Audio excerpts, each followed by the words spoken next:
एक कहानी शुरू होता है नोबेल के एक मेंशन से, जहाँ कुनान नाम के एक अंधे लड़के अपने घर वालों से घिरा हुआ है। उन सब के चेहरे पर उसके लिए हमदर्दी दिखाई दे रहा है। सब ने उसे हमेशा यही कहा है कि उसकी आंख देखने के काबिल नहीं है, इसीलिए वो अक्सर सोचता रहता है देखने का असली मतलब क्या है। इसीलिए उसके फादर उसे समझाता है देखने का असली मतलब कलर और शेप को पहचानना। कुनान अंधा हुआ क्योंकि उसकी आंखों पर हीरो का स्कार है, जो कि माशूम नाइट हिस्टर जूलियस ने छोड़ा था। ऐसा निशान होना कोई आम बात नहीं है, उसका फादर उसे बताता है। इसीलिए कुनान को अपने ऊपर प्राउड महसूस होना चाहिए और शर्म नहीं करना चाहिए। इसके बावजूद मेड आपस में फुसफुसाती है, ये अभी भी दुख की बात है और वो उसके लिए बुरा महसूस करती है। कुनान उनकी बात सुन लेता है और हैरान है कि लोग उसके लिए दुखी है, इसलिए कि वो देख नहीं सकता। कुछ दिन बाद उसकी मैजिक टीचर आते हैं और एक मेड उसे स्टडी रूम तक ले जाती है। रास्ते में कुनान मेड से पूछता है क्या उसके लिए मैजिक सीखना जरूरी भी है। मेड उसे बताती है अगर उसने नहीं सीखा तो ये उसकी टैलेंट की बर्बादी होगी। वो एक वाटर क्रेस के साथ पैदा हुआ था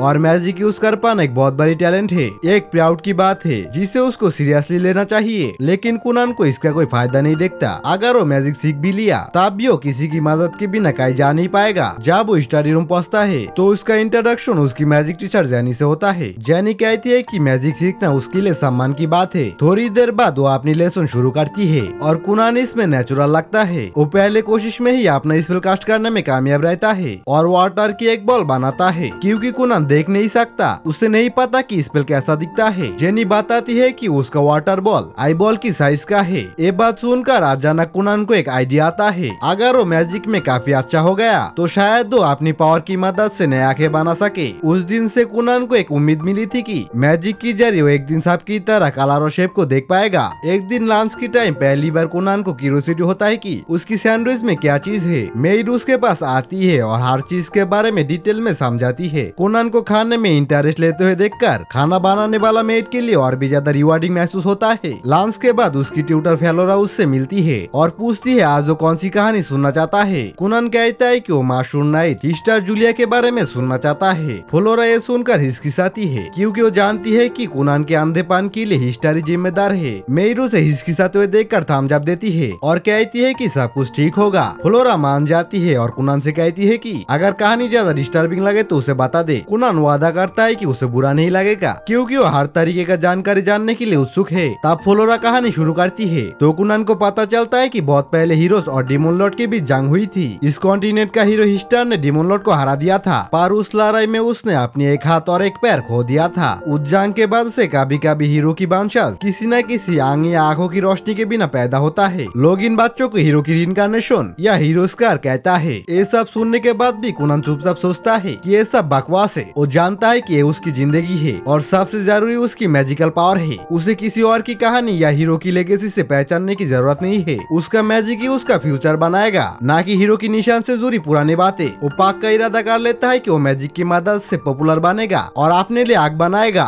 लेकिन इतना हार्ड मैजिक ट्रेनिंग उसके जिस्म के लिए बहुत ज्यादा हो जाता है। एज ए रिजल्ट वो थकान की वजह से बेहोश हो जाता है। आइको तुरंत भाग कर आती है और उसे अंदर ले जाती है ताकि वो आराम कर सके। होश में आने के बाद कुनान फिर से फैसला करता है कि उसे अपनी नॉलेज और स्टेमिना को बढ़ाना होगा, क्योंकि मैजिक यूज करने के बाद बेहोश होना उसकी बारे गोल के लिए सही नहीं है। वो समझता है कि ज्यादा देर तक मैजिक इस्तेमाल करने के लिए उसे अपनी बॉडी को मजबूत बनाना पड़ेगा। आइको सजेस्ट करती है कि अपनी बॉडी को मस्कुलर और इंडोरेंस बनाने के लिए शॉर्ट प्रैक्टिस करना शुरू करे। हालांकि वो समझाती है कि उसे आराम से स्टेज बाय स्टेज करना होगा, वरना उसे नुकसान पहुंच सकता है। इस प्लान के साथ कुनान कॉन्टिनेंट के सबसे बड़े रिटायर्ड शॉर्टमैन मास्टर यूरो के नीचे ट्रेनिंग करना शुरू करता है। ट्रेनिंग मुश्किल और थका देने वाला है, पर कुनान धीरे धीरे तरक्की कर रहा है। फिर उसका मैजिक लेसन का टाइम होता है तो जेनी ट्रेनिंग एरिना में पहुंचती है। जेनी कुनान को तलवार चलाते देखकर काफी इम्प्रेस होती है। कुनान बताता है कि उसे अपना मकसद पूरा करने के लिए काफी स्टेमिना चाहिए। जेनी कुनान को हमेशा से उदास बच्चा समझती थी, पर अब उसे लगता है कि वो बदल गया है। वो अब खोया हुआ महसूस नहीं करता,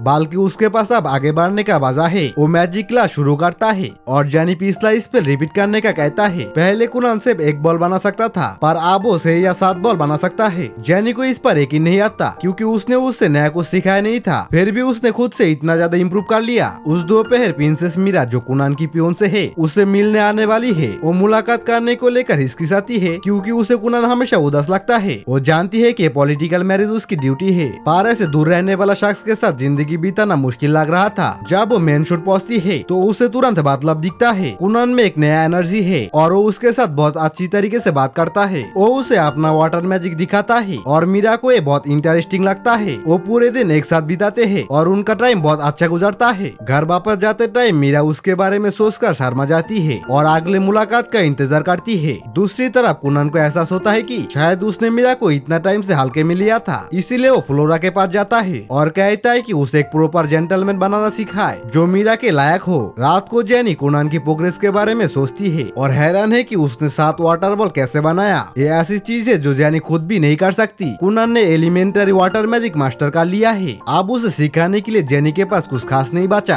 क्योंकि उसे अभी भी अपनी फीस लेनी है। वो अपना सिखाने के तरीके बदलने का फैसला करती है। अगले दिन वो मैजिक को अलग अलग स्टेप में तोड़कर सीखने को कहती है। वो 2 वाटर बॉल बनाती है, एक गर्म और एक ठंडी, और समझाती है कि टेम्परेचर कंट्रोल करना एक प्रोफेशनल सॉर्सरर की पहचान है। कुनन इसे ट्राई करने का फैसला करता है और मैजिक से कप में पानी भरता है। वो कप आइको को देता है और चखने को कहता है। आइको एक सिप लेती है और कहती है कि इस पानी का स्वाद अचानक एप्पल जैसा लग रही है। जेनी अपना गुस्सा छुपाने की कोशिश करती है, पर वो बहुत परेशान है क्योंकि कुनन हार नई चीज तुरंत सीख लेता है। अगर ऐसे ही चलता रहा तो उसे जल्दी 9-11 होना पड़ेगा। उस रात कुनन पूरी रात जगकर प्रैक्टिस करता है ताकि वो जेनी की सिखाई हुई टेक्निक मास्टर कर सके। वो अपने दिमाग पर एप्पल को इमेजिन करने पर फोकस करता है। वो उनका शेप और खुशबू तो महसूस कर लेता है, पर कलर इमेजिन नहीं कर पाता। ये उसके लिए एक बड़ी प्रॉब्लम बन जाता है क्योंकि वो बिना कलर पहचाने आंखें नहीं बना पाएगा। फिर भी कुनन हार नहीं मानता और कोशिश जारी रखने का वादा करता है। अगले सुबह नाश्ते पर फिर कुनन मैजिक करने का ट्राई करता है और वाटर बॉल बनाता है। जब वाटर बॉल को टेबल पर रख के एप्पल के ऊपर से निकलता है तो हैरानी में खड़ा हो जाता है। कुनन खुशी से बताता है कि मैजिक के जरिए अब वो कलर को देख सकता है। पहले आइको को यकीन नहीं होता, पर कुनन साबित कर देता है कि बॉल में 2 हरे और 3 लाल एप्पल रखा हुआ है। तब उसे पता चलता है कि वो सही है, तो वो उसे खुशी से गाले लगा लेती है। आइको ये बात खुशी से कुनन के पिता को बताता है कि कुनन अब मैजिक से कलर को देख सकता है। वो समझती है कि चीज जितनी करीब होती है वो उतनी आसानी से कलर को पहचान सकता है। इस एबिलिटी से कुनन अब किताबें भी पढ़ सकता है क्योंकि वो इंक को पहचान लेता है। हालांकि उसने अभी अल्फाबेट नहीं सीखा है, पर आइको को यकीन है कि वो सीख जाएगा। कुनन के पिता प्राउड महसूस करता है। अगले दिन कुनन जेनी को सरप्राइज देने के लिए एक बारी लाल वाटर बॉल बनाता है, पर अचानक उसकी फैमिली वहाँ आ जाता है और वो डर जाता है। उसका फोकस टूट जाता है और लाल पानी हर तरह बिखर जाता है। इससे वो और आइको भीग जाता है। कुनन ऐसा लग रहा है जैसे कि खून में लथपथ हो। इस वजह से उसकी माँ डर कर बेहोश हो जाती है। आइको उसे समझाती है कि कुनन लाल हो चुका है, इसलिए उसकी माँ डर गई थी। पिता उसे डांटता है और सजा के रूप में 2 महीने के अलाउंस रोक देता है। आइको की तनख्वाह भी 3 महीने के लिए काट दी जाती है। इस वजह से वो भी बेहोश हो जाती है।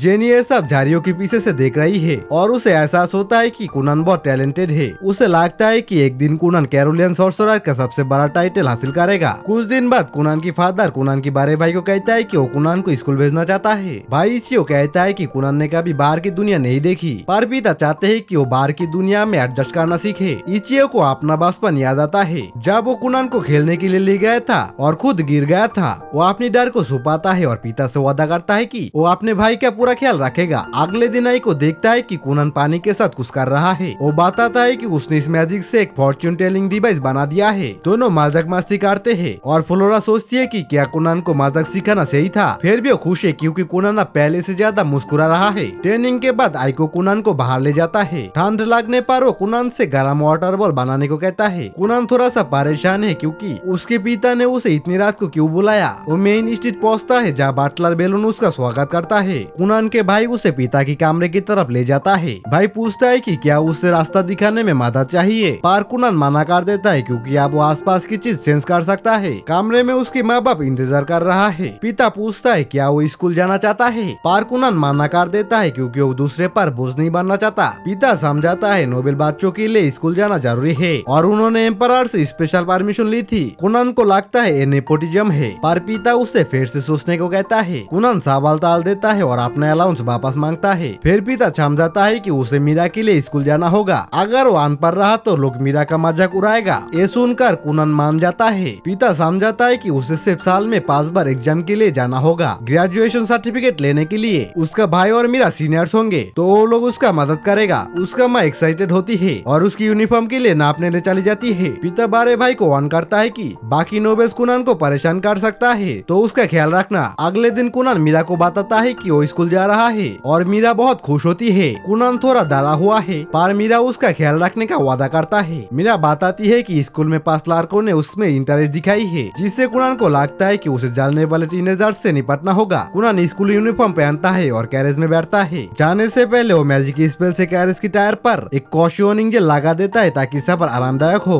आखिर में कुनान अपनी फैमिली को अलविदा करता है और शहर के लिए निकल जाता है। जब वो कैरेज में होते हैं तो एक शो देखता है कि खराब रास्ते पर भी टायर बिल्कुल स्मूथली चल रहा है। कुनान समझाता है कि उसने इस स्पेल स्मूथ राइड के लिए बनाया है ताकि रास्ते की झटके से पीठ में दर्द न हो। अपनी काबिलियत पर प्राउड करते हुए वो सोचता है कि क्या उसे फ्यूचर में एक मैजिक सर्विसमैन का नौकरी मिल सकता है। जो पूछता है क्या वो स्कूल को लेकर नर्वस है। कुनान सार हिलाता है और कहता है कि वो अब पहले से ज्यादा मजबूत हो गया है। वो जियाओ को हर बार मदद करने के लिए शुक्रिया कहता है और अपनी हालात की वजह से उसे परेशान करने के लिए माफी मांगता है। कुनान जियाओ से कहता है कि उस पुरानी चोट के बारे में चिंता करना बंद कर दे जो उसकी देखरेख में हुई थी। जियाओ हैरान है पर कुनान कहता है कि वो अब हार रुकावट के बावजूद आगे बढ़ने के लिए तैयार है। जियाओ मुस्कुराता है, वो खुश है कि उसका भाई अपने पुराने डिप्रेशन रूप से निकल के आया है। अचानक कुनान फ्यूचर की बातें करने लगता है और कहता है कि वो अपनी जिंदगी को एंजॉय करने के लिए दुनिया से भी ज्यादा जिएगा। जियाओ सोचता है क्या इस बदलाव के पीछे उस मेट का हाथ है। जैसे ही वो स्कूल की कारी पहुंचता है जियाओ हैरान रह जाता है क्योंकि कुनान आसपास की सब लोगों को पहचान लेता है।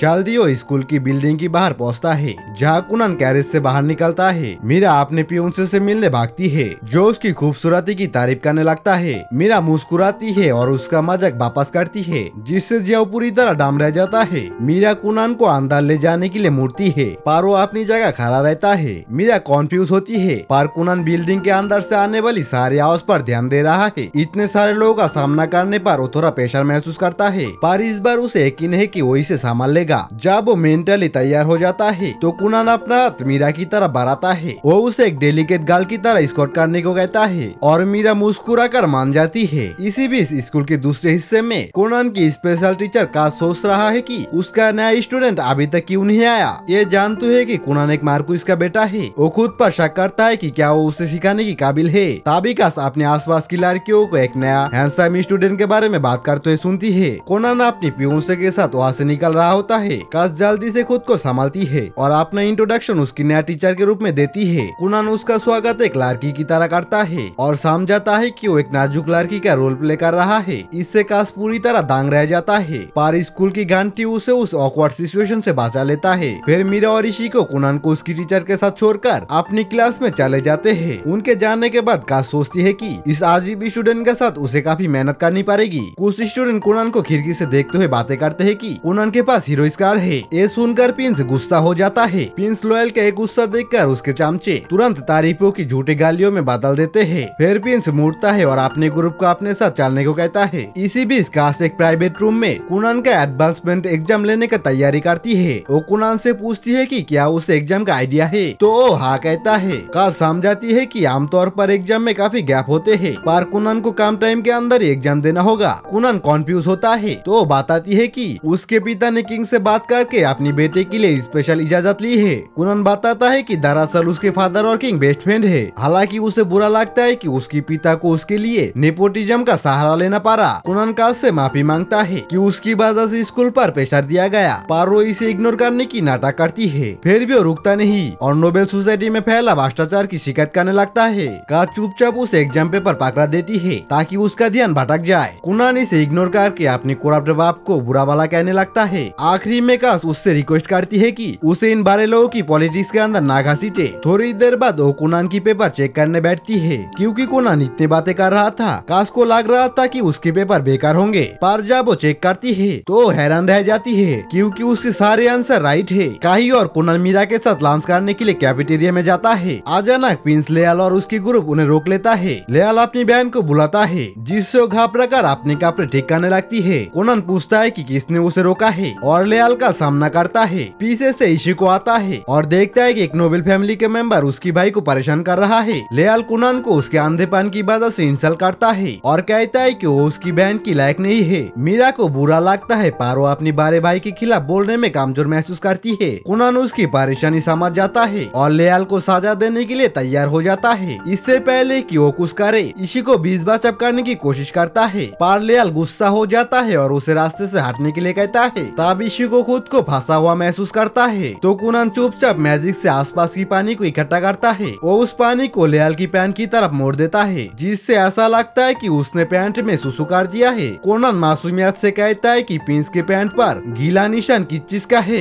और इसे देखकर सब शौक हो जाता है। लियाल शर्मिंदा हो जाता है और कहता है कि उसने नहीं किया। पारो तुरंत वहाँ से भाग जाता है। उसके जाने के बाद इशिको समझ जाता है कि कुनन ने प्रिंस के साथ मजाक किया है, पर कुनन अनजान मानने का नाटक करता है। फिर इशिको कुनन और मीरा लंच के लिए बैठता है। कुनन पूछता है कि लियाल कौन था, तो मीरा बताती है कि ये मेरा बड़ा भाई है और तुम्हारा साला। कुनन को दुख होता है कि वो उससे इतना बदतमीजी से बात कर रहा था और वो इशिको का शुक्रिया अदा करता है कि वो हमेशा से एक अच्छी भाई रहा। इसी बीच इशिको डरा हुआ है क्योंकि कुनन ने सबके सामने प्रिंस का इंसल्ट किया है। मीरा उसे चिंता न करने को कहती है, पर इशिको जानता है कि जल्दी मुसीबत आने वाला है। कहीं और लियाल गुस्से में होश से जाता है, अपनी बेइज्जती पर आग बाबूला हुआ है और यहीं पर यह वीडियो खत्म हो जाता है। अगर वीडियो अच्छा लगा तो वीडियो को लाइक और चैनल को सब्सक्राइब करना मत भूलना। फिर मिलेंगे किसी एक नए वीडियो के साथ। Bye bye.